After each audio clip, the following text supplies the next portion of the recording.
ఎంగేజ్మెంట్లో ఆయన ఇచ్చిన డ్రెస్ వేసుకోపోతే తప్పుగా అనుకుంటాడు తను. మరి మీకు బాధగా ఉండదా? నేను మీరు నా కోసం ఇష్టపడి తెచ్చిన డ్రెస్ వేసుకోపోతే మీకు బాధగా అనిపించదా?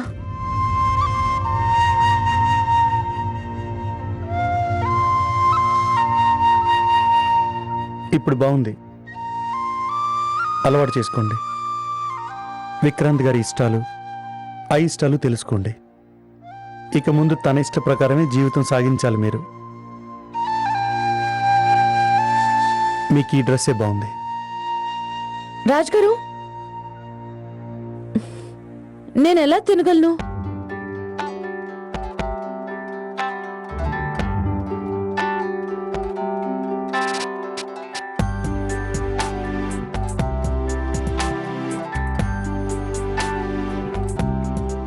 ఇలాగా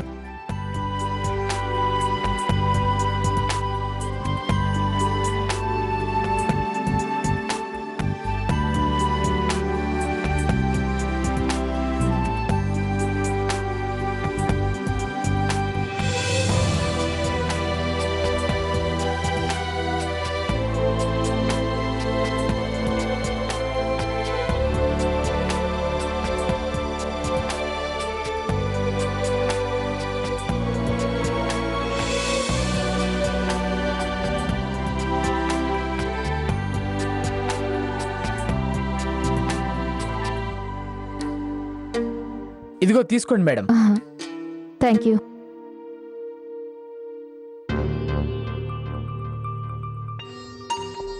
ఇదిగోండి డబ్బులు తీసుకోండి. ఇలా ఇవ్వండి మేడం.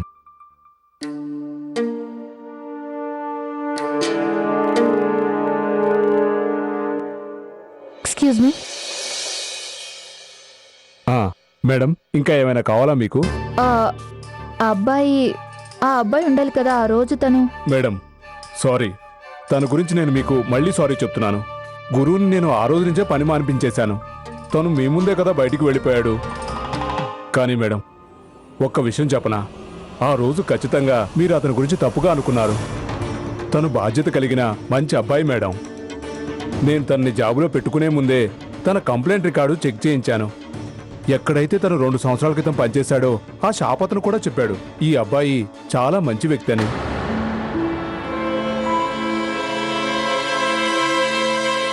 రెండు సంవత్సరాల క్రితమా?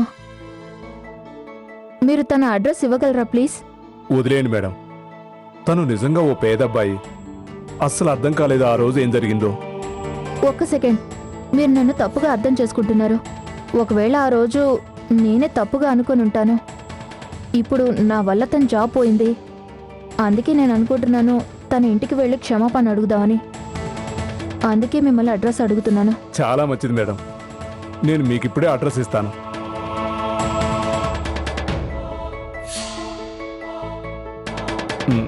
ఇదిగో తీసుకోండి మేడం. థ్యాంక్స్.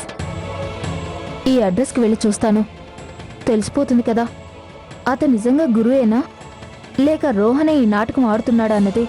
నా అనుమానం కూడా ఇప్పటికైనా క్లియర్ అవుతుందేమో.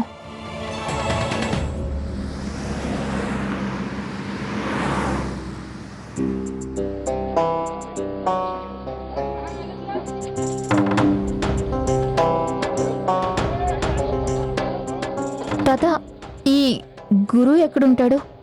ఆ ఎర్ర రంగు తలుపుకి పూలమాల వేసింది కదా, అదే తన ఇల్లమ్మా. Thank you.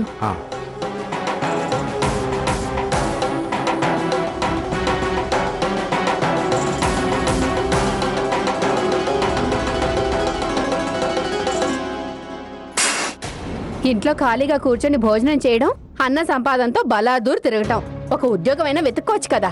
అరే, ఒక్క మనిషి ఇంటి ఖర్చులన్నీ ఎలా భరిస్తాడు చెప్పు? ఆ దేవుడికే తెలియాలి ఖాళీగా కూర్చొని ఎలా తింటున్నాడో ఏమో. చూడు, మాకు కూడా ఖర్చులుంటాయి కదా, మాకు సహాయం చేయాల్సింది పోయి ఉన్న ఉద్యోగాన్ని కూడా వదిలేసి వచ్చేస్తావా? అయ్యో దేవుడా, నా అదృష్టమే బాలేదు.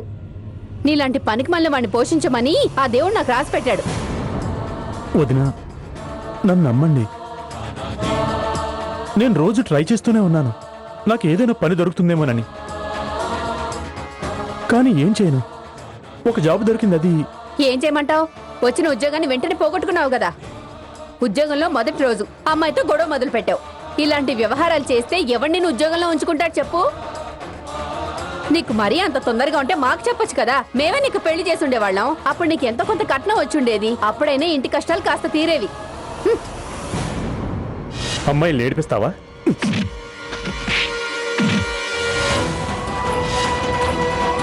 ఇదిగో తీసుకోండి మీ దుపట్టా. ఇతను రోహన్ కాదు, ఇతను గురు. మా ఇంటి పక్కనే ఉంటాడు. నేను మీరనుకునే వ్యక్తిని కానే కాదు. నా పేరు గురు. ప్లీజ్ మ్యామ్, ఈరోజు నాకు జాబ్లో ఫస్ట్ డే. ఒకవేళ మీరు ఏదైనా రాద్ధాంతం చేస్తే నా మీద అరిచినా వీళ్ళు నన్ను వెంటనే జాబ్లోంచి తీసేస్తారు. ఒకవేళ ఇతను రోహన్ అయి ఉంటే తను ఎవరితోని ఈ విధంగా మాటలు పడ్డం. వాడు చాలా ఆరగెంట్. వాడికి చాలా పొగరుంది. అలా ఏడు మొహం పెట్టుకుని నా ముందెందుకు కూర్చున్నావు? ఫైల్ తీసుకో, మళ్ళీ ఉద్యోగం వెతుక్కో. ఉద్యోగం దొరికితేనే తిరిగిరా, లేకపోతే నీకు భోజనం కూడా పెట్టను. నిజంగానే పొరపాటు పడ్డాను. ఇతను రోహన్లా ఉండే మనిషే, కానీ రోహన్ కాదు. నిజంగానే వీడికి పిచ్చి పట్టినట్టుంది కదా. నువ్వేమో ఇక్కడ కూర్చుని ప్యాకింగ్ చేస్తున్నావా ఆ కొత్త పెళ్లి కూతురు కోసం? అరే సిగ్గులేదా నీకు? ఎవరి కోసం నువ్వు ఇవన్నీ తయారు చేస్తున్నావో ఆ మహారాణి తయారైందా లేదా?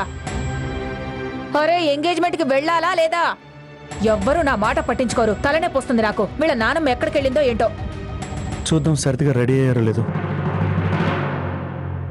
సరిత గారు,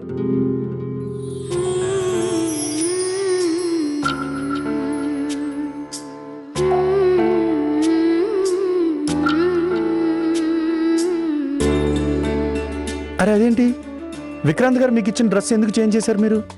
ఆయన చెప్పారుగా ఎంగేజ్మెంట్లో ఆ డ్రెస్ వేసుకోవాలని. కానీ నేను మీ గురించి ఆలోచించాను. అదేంటంటే నేను మీకు నచ్చిన డ్రెస్నే వేసుకోవాలి అని.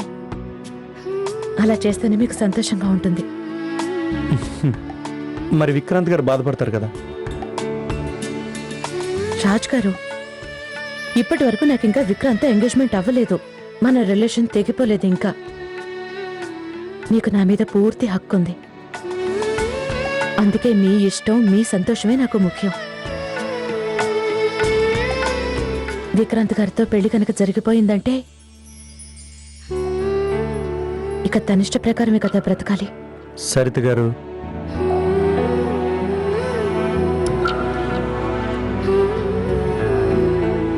దీని గురించి ఇంకేం మాట్లాడకపోతేనే మీరు నా సంతోషాన్ని చూస్తారు.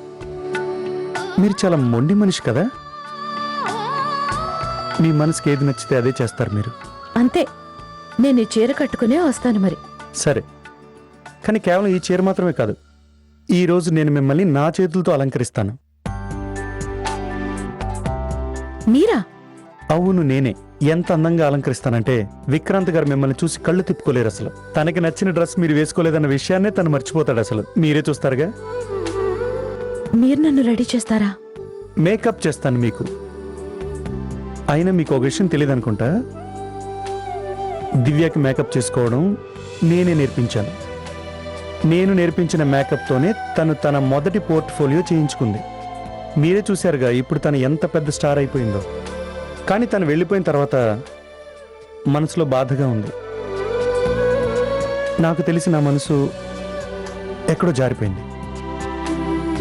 కానీ ఈరోజు మీకోసం మళ్ళీ నాకు అలాంటి అనుభూతి కలుగుతుంది. ఎందుకు రాజ్ గారు? నేను మీకేమవుతానని? నీతో ఉంటే ఇంకా కొన్నాళ్ళు ఏమవుతాయో ఎదిగిన ఇన్నేళ్ళు నీతో ఉంటే ఇంకా.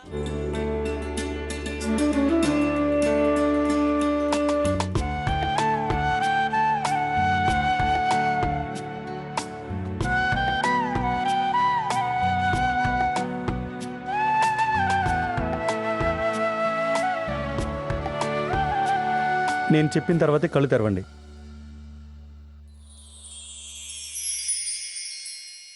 ఇప్పుడు తెరవండి.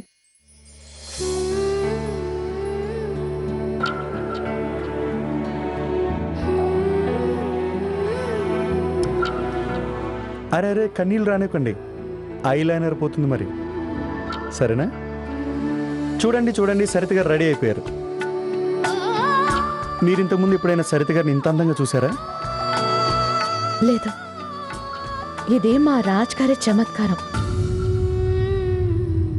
ఒక విషయం చెప్పనా, ఈరోజు మీరు దివ్య కంటే చాలా అందంగా ఉన్నారు.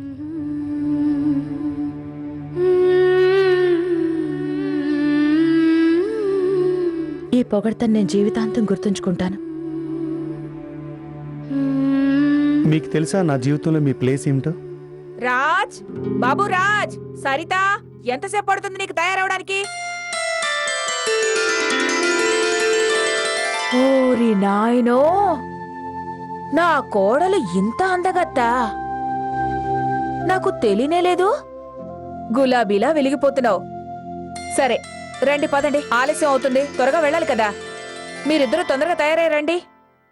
నాకు తెలిసి విక్రాంత్ గారి పరిస్థితి కూడా ఇంతే. ఈరోజు మీ మీద నుంచి చూపులు తిప్పుకోలేడతాను. సరిత గారు,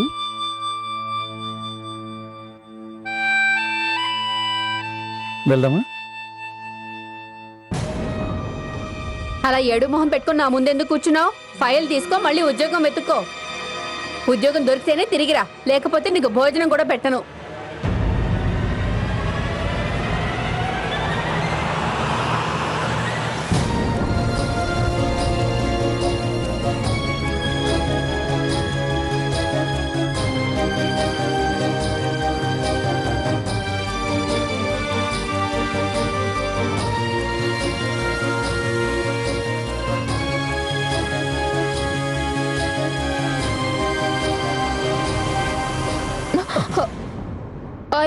I'm sorry.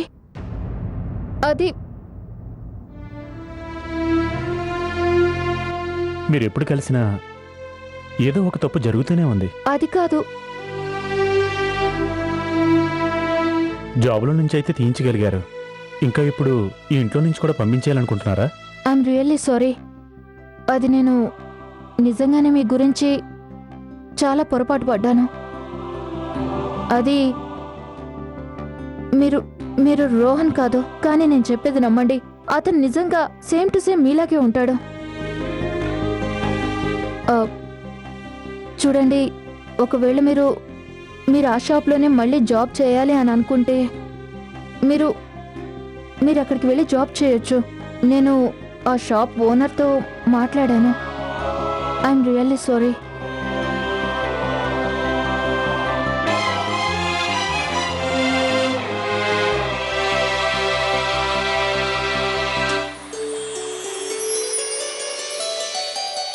Congratulations. Thank you.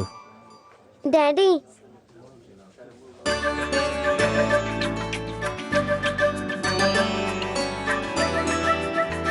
ఏం చేస్తున్నా? ఏంటి? డాడీ మీరు చాలా అందంగా ఉన్నారు. Thank you. డాడీ, నేను వెళ్ళి అందరికీ వెల్కమ్ విష్ చేయనా? ఓకే.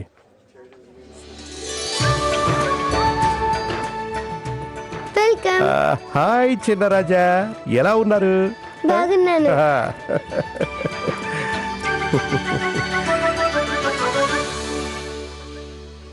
ఓరి దేవుడో, మన సరిత కాబోయే భర్త బాగా ధనవంతుడే. కుబేరుడు లాంటి వాళ్లతో సంబంధం కలుపుకుంటోంది. ఈ వైభోగం చూడటానికి రెండు కళ్ళు చాలటం లేదు. ఒకవేళ మన అమ్మాయిలకు కూడా ఇలాంటి సంబంధమే వస్తే మన ముగ్గురు అమ్మాయిల జాతకమే మారిపోతుంది. పద.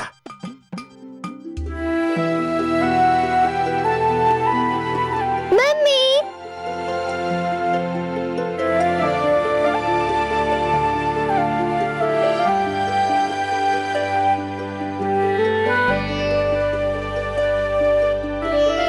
డాడీ మమ్మీ వచ్చేసింది. డాడీ మమ్మీ వచ్చేసింది.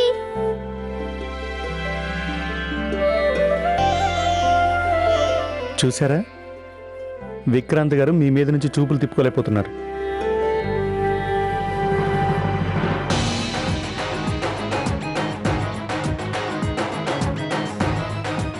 చూసారా నా చాయిస్లో ఎంత అందంగా కనిపిస్తున్నారో మీరు? మేము ఆ రెడ్ కలర్ డ్రెస్ని సెలెక్ట్ చేశాం కదా. కానీ ఈ సెలక్షన్ నాది. రేపు ఎంగేజ్మెంట్కి సరిత గారు ఈ డ్రెస్ వేసుకొనే రావాలి. నేను ఎంగేజ్మెంట్ కోసం కొనిచ్చిన డిజైనర్ డ్రెస్ వేసుకోకుండా తను రాజ్ కొనిచ్చిన ఈ డ్రెస్ ఇష్టపడి మరీ వేసుకొని వచ్చింది. అంటే నా సెలక్షన్ కన్నా రాజ్ సెలక్షన్ని తను ఇష్టపడుతుంది. అది కూడా నా ఎంగేజ్మెంట్ టైంలో. రండి.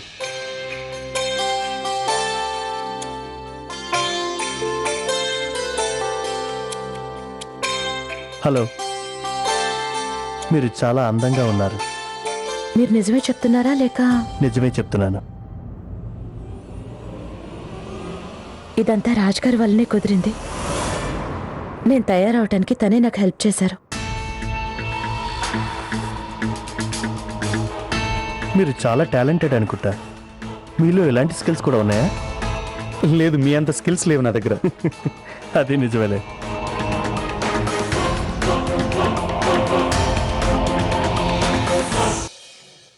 అక్క మళ్ళీ నీకు రోహన్ గాని కనిపించలేదు కదా? మున్ని, తను రోహన్ కాదు, ఆయన తనలాగా ఉండే వ్యక్తి. అతని పేరు గురు. పాపం తను చాలా మంచి అబ్బాయి. ఏ అబ్బాయి గురించి మాట్లాడుకుంటున్నారు మీరు?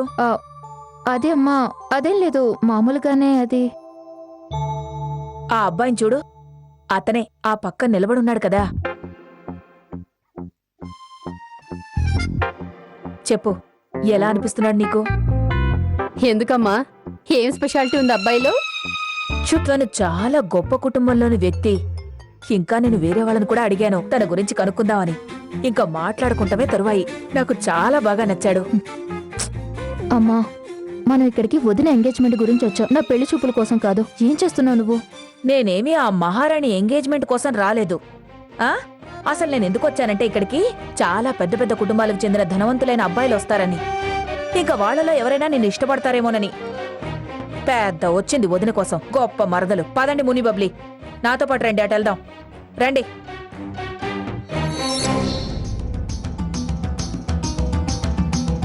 అమ్మాయిని ఏడిపిస్తావా? ఇదిగో తీసుకోండి మీ దుపట్టా. ఇంట్లో ఖాళీగా కూర్చొని భోజనం చేయడం, అన్న సంపాదనతో బలాదూర్ తిరుగుతాం.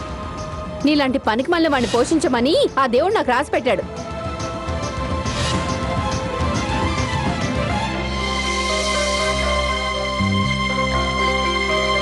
సరిత గారు, ఐ హోప్ ఈ పార్టీలు ఏం తక్కువ అవ్వలేదు కదా? లేదండి. చూడండి, సిటీలో ఉన్న ధనవంతులందరూ కూడా ఈ పార్టీకి అటెండ్ అయ్యారు. మీ దగ్గర డబ్బు ఉంది, పలుకుబడుంది. స్ట్రైట్గా చెప్పాలంటే మీరు చెప్పిందల్లా జరుగుతుంది. జనాలకి మీరంటే భయం. జనాలందరూ తప్పకుండా రావాల్సిందే. మీ ఉద్దేశ ప్రకారం జనాలు కేవలం నేనంటే భయంతో నీ పార్టీకి వచ్చారంటారా?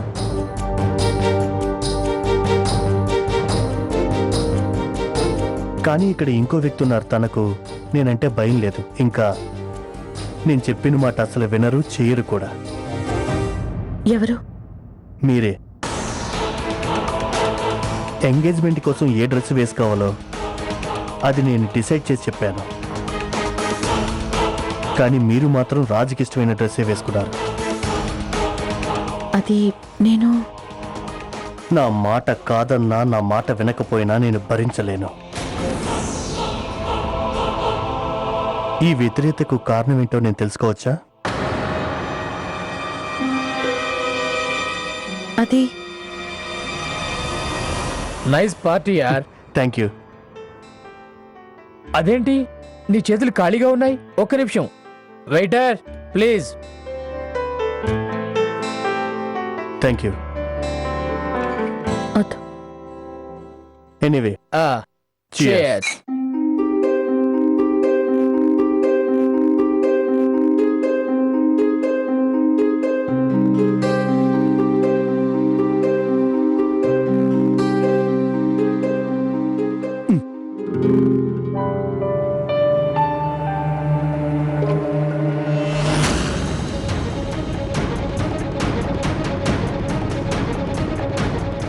డాడీ ఒకసారి రావా? ఏమైంది? డాడీ ప్లీజ్ ఒకసారి నాతో రా. Excuse me. రాజ్ గారు, మీకు విక్రాంత్ గారి బిహేవియర్ కొంచెం తేడాగా అనిపించడం లేదు? అలాంటిది ఏం లేదు సరిత గారు, అంత కరెక్ట్గానే జరుగుతుంది. కొత్త మనుషులు కదా, కొత్త రిలేషన్స్.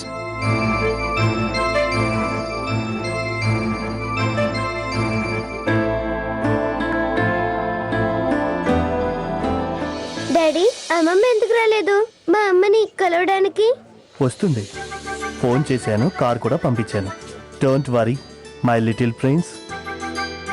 Thank you daddy. రండి డాడీ, మనం వెళ్ళి మమ్మీని కలిసి వద్దాం. పునర్వివాహ